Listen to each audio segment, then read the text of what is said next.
नमस्कार दोस्तों, इस स्टडी विद हैप्पीनेस में आप सभी का स्वागत है। और दोस्तों, कई बार अभ्यर्थियों का फ़ोन आता है मेरे पास और पूछते हैं कि हमें कोई ऐसी सरकारी नौकरी बताइए जिसमें ज्वाइनिंग जल्दी से जल्दी हो या जिसका एग्ज़ाम प्रोसेस जो है वो थोड़ा जल्दी होता हो। क्योंकि आपने देखा होगा दोस्तों, UP triple SC, UP PSC 2-2 3-3 साल लग जाते हैं तब जाकर भर्ती कोई क्लियर हो पाती है। और यूपी ट्रिपल एससी में तो 5 साल में हो जाए तब भी बहुत बड़ी बात है। तो दोस्तों, भर्ती आ चुकी है और इसके बारे में हम इस वीडियो में चर्चा करने वाले हैं।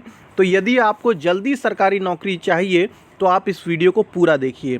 और यदि आपकी कोई क्वेरी है या आप कैरियर गाइडेंस के लिए मुझसे फ़ोन पर बात करना चाहते हैं तो उसका तरीका इस वीडियो के डिस्क्रिप्शन में बताया गया है। तो दोस्तों, पहले भी मैंने कई बार आप लोगों को बताया था कि आईबीपीएस से जो वैकेंसी निकलती है, चाहे फिर वो क्लेरिकल लेवल पे हो या ऑफिसर लेवल पे हो, उसका रिक्रूटमेंट तेज़ होता है। मगर कई बार अभ्यर्थी बैंक का फॉर्म इसलिए भी नहीं डालते हैं, कहते हैं इसमें तो इंग्लिश आती है और इंग्लिश हमारी ठीक नहीं है। तो दोस्तों, जो आरआरबी की भर्ती होती है यानी कि रीजनल रूरल बैंक, इसमें इंग्लिश मैंडेटरी नहीं होती है। इसमें आपके पास चॉइस होती है, आप चाहें तो हिंदी अटैम्प्ट करें और चाहें तो आप अंग्रेजी अटैम्प्ट करें। तो ये इसका जो है पूरा प्रोसेस है। और आपको पता है दोस्तों कि जो सीईटी का एग्ज़ाम होगा, जिसका गठन हो चुका है मगर अभी तक कोई परीक्षा नहीं हुई है, तो जो सीईटी परीक्षा कराएगी वो आईबीपीएस के लिए कराएगी, रेलवे के लिए कराएगी और एसएससी के लिए कराएगी। तो आईबीपीएस का हो सकता है कि इस बार का ये बिल्कुल लास्ट फेज़ होगा, क्योंकि इसके बाद जो प्री एग्ज़ाम होगा वो आपका सीईटी करवाएगा। और सीईटी का क्या सिलेबस होगा अभी तक कुछ क्लियर है नहीं, जब उसका एडवर्टाइजमेंट आएगा तब होगा। तो दोस्तों, यहाँ पर आप देखेंगे पदों की संख्या अच्छी खासी है। ग्रुप ए अफसर की भी है और ग्रुप बी की भी है। ग्रुप ए में दोस्तों होते हैं स्केल 1, स्केल 2, स्केल 3 और साथ में ही दोस्तों इसके अंदर आईटी ऑफिसर की भी होती है, यानी कि जिन्होंने बीटेक किया है कंप्यूटर साइंस से या इंफॉर्मेशन टेक्नोलॉजी से, तो उनके लिए भी कुछ पद इसमें अलग से होते हैं। और उसमें जो सिलेबस होता है वो आपका कंप्यूटर बैकग्राउंड का ही होता है। ठीक है दोस्तों, और जैसे कि मैंने आपको बताया कि 6 से 8 महीने के अंदर ये पूरी भर्ती प्रक्रिया हो जाती है।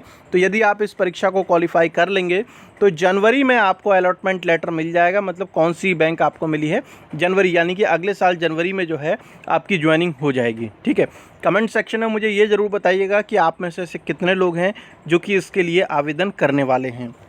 अब हम बात करते हैं इसमें क्या इसकी शैक्षिक योग्यता रहेगी और इसके अलावा एज का क्राइटेरिया क्या है। तो बैंक तो आप देख सकते हैं। अच्छा दोस्तों, आरआरबी का एक फ़ायदा बता देता हूं मैं। आरआरबी में क्या होता है दोस्तों, जो इस तरीके की बैंकें होती हैं इनमें ज़्यादा ट्रांसफ़र नहीं होते हैं, क्योंकि इनकी ब्रांचेज़ जो हैं वो कम होती हैं ग्रामीण बैंकों की।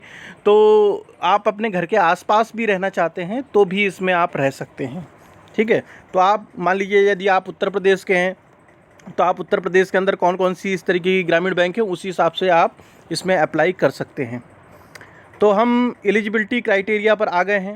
एलिजिबिलिटी क्राइटेरिया में सबसे पहले नेशनलिटी हो गई, फिर है एज का क्राइटेरिया, यानी कि यदि आप स्केल 3 मैनेजर, स्केल 3 और स्केल 2 में तो दोस्तों वही लोग अप्लाई कर सकते हैं जिन्हें कुछ ना कुछ बैंकिंग का एक्सपीरियंस हो। तो आप लोग जो डायरेक्ट अप्लाई कर पाएंगे वो है स्केल 1 असिस्टेंट मैनेजर जिसे कहा जाता है, और अगले प्रमोशन पर मैनेजर बन जाते हैं। तो 18 से 30 साल की इसमें एज है। और यदि आप किसी कैटेगरी को बिलोंग करते हैं तो आपको एज में रिलैक्सेशन भी दिया जाएगा। ऑफिस असिस्टेंट की अगर हम बात करें तो 18 से लेकर 28 के बीच में है। ठीक है दोस्तों, और अगर आप में से कोई एक्स सर्विसमैन है तो आप भी अप्लाई कीजिए इसमें, क्योंकि एक्स सर्विसमैन को बैंकिंग सेक्टर में काफ़ी ज़्यादा फ़ायदा मिलता है। क्योंकि जो भी आपकी सर्विस होती है 15 साल या 20 साल की जितनी भी है, तो उतने इंक्रीमेंट आपको दे दिए जाते हैं।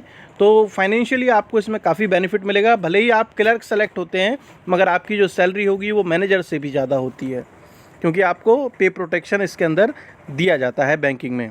और दोस्तों, मैंने आप लोगों को पहले भी बताया था कि कई बार ऐसा होता है कि हम तैयारी तो लंबे समय से कर रहे हैं मगर सिलेक्शन नहीं हो पा रहा। तो कई बार हमें अपने एग्ज़ाम बदलने की भी करना चाहिए, एग्ज़ाम बदल के दूसरा एग्ज़ाम देना चाहिए, क्या पता दूसरी जगह पर हो जाए, है ना। मैंने भी आपको बताया था कि सबसे पहला जो सिलेक्शन हुआ था वो आईबीपीएस से ही हुआ था, उसके बाद बाकी और एग्ज़ाम भी निकले थे जैसे कि एसएससी वगैरह है।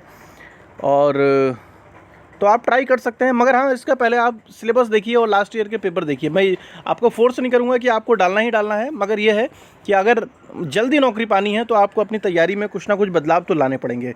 और यदि आप तैयारियाँ बदलाव के लिए तैयार नहीं हैं तो फिर जो भर्ती प्रक्रियाँ चल रही हैं उन्हीं के सहारे बैठना पड़ेगा। ठीक है, तो अब हम देखते हैं इसके अंदर बाकी चीज़ें। इकोनॉमिकल वीकर सेक्शन का भी इसमें बेनिफिट मिलने वाला है। आप लोगों में से कई लोगों ने बनवा रखा होगा EWS का।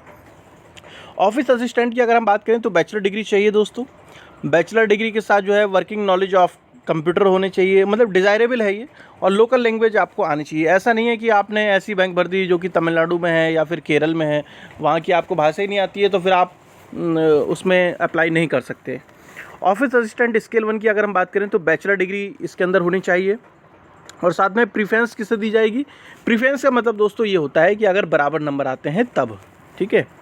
बाकी इसमें और कोई ऐसा अलग से बेनिफिट नहीं मिलता है।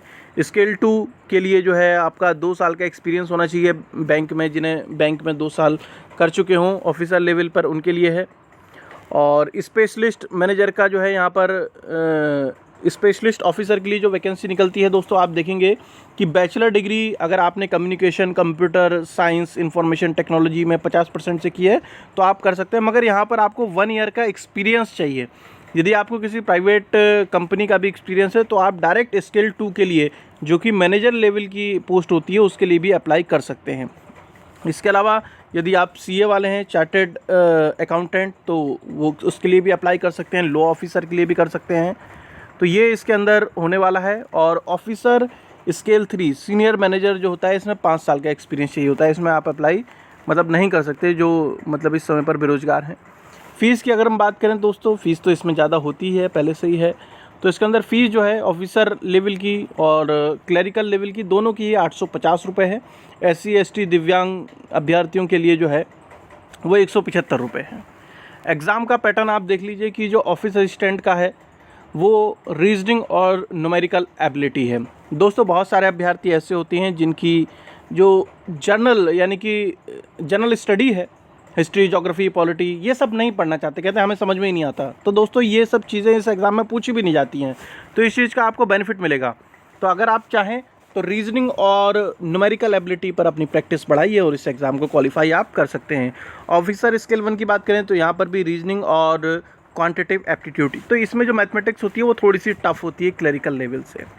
यदि हम इसके मेंस की बात करें तो मेंस में आप देखेंगे कि क्या क्या पूछा जाएगा। रीजनिंग है, कंप्यूटर नॉलेज है, जर्नल अवेयरनेस है दोस्तों ये, ठीक है, जनरल स्टडी नहीं है, जनरल अवेयरनेस में करंट अफेयर ज़्यादा पूछा जाता है।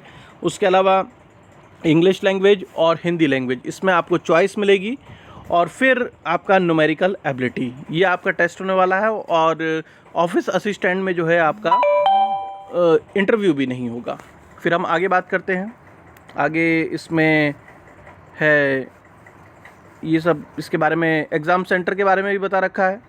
मीडियम और कि कौन कौन सी जो हैं उत्तर प्रदेश के लिए कौन कौन सी भाषाएं चाहिए, हिंदी, इंग्लिश, उर्दू। एक मिनट। और ये है आपका जो जनरल बैंकिंग ऑफिसर, यानी कि जिन लोगों को एक्सपीरियंस है स्केल 2 वाले, उनके लिए ये है। और स्पेशलिस्ट कैडर के लिए दोस्तों सिलेबस इसका ये दे रखा है। तो आप तो नॉर्मली ज़्यादातर अभ्यर्थी ऐसे होंगे जिन्हें एक्सपीरियंस नहीं है। कट ऑफ वगैरह बाद में डिसाइड होता है। इसमें इंटरव्यू जो होता है दोस्तों वो होता है स्केल 1, स्केल 2, स्केल 3 के लिए इंटरव्यू होता है। क्लरिकल लेवल पे इसमें इंटरव्यू नहीं है।